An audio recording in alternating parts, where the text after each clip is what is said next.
ये दुनिया का निजाम है। अल्लाह ने इसका जो निजाम आया है, कभी और तो कभी और, कोई हमेशा रहता नहीं है। आज अगर आप जुल्म करेंगे, आप अगर जुल्म करेंगे तो ये जुल्म वापस आएगा।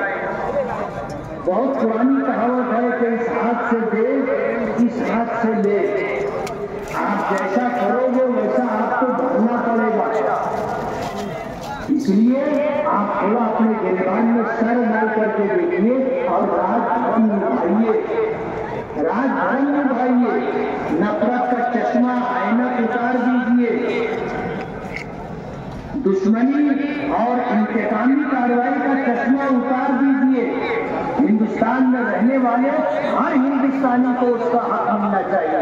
तो मैं आपसे ये कह रहा था कि गैर कानूनी काम करना बंद कर दीजिए। आपका